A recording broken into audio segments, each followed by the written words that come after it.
Isang maliit na ibon na puno ng sigla at kulay ay dumapo sa isang sanga habang ang araw ay unti-unting sumisikat nagbibigay ng liwanag sa paligid.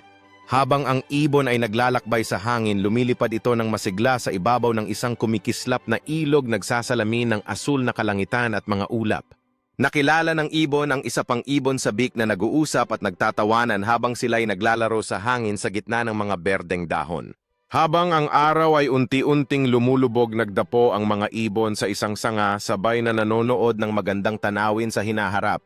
Sa pagdating ng gabi, ang mga bituin ay nagliliwanag sa kalangitan. Habang nagkukadling ang mga ibon, nag-aalok ng mainit na samahan sa gitna ng dilim. Sa pagsikat ng araw, nagising ang mga ibon, pinapalakas ang kanilang mga pakpak sa maliwanag na liwanag ng umaga, handa ng muling maglakbay.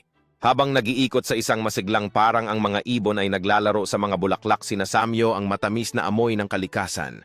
Natagpuan ng mga ibon ang isang kumikislap na lawa, bumaba sila sa tabi ng tubig at nagmasid sa kanilang mga refleksyon na puno ng kuryosidad.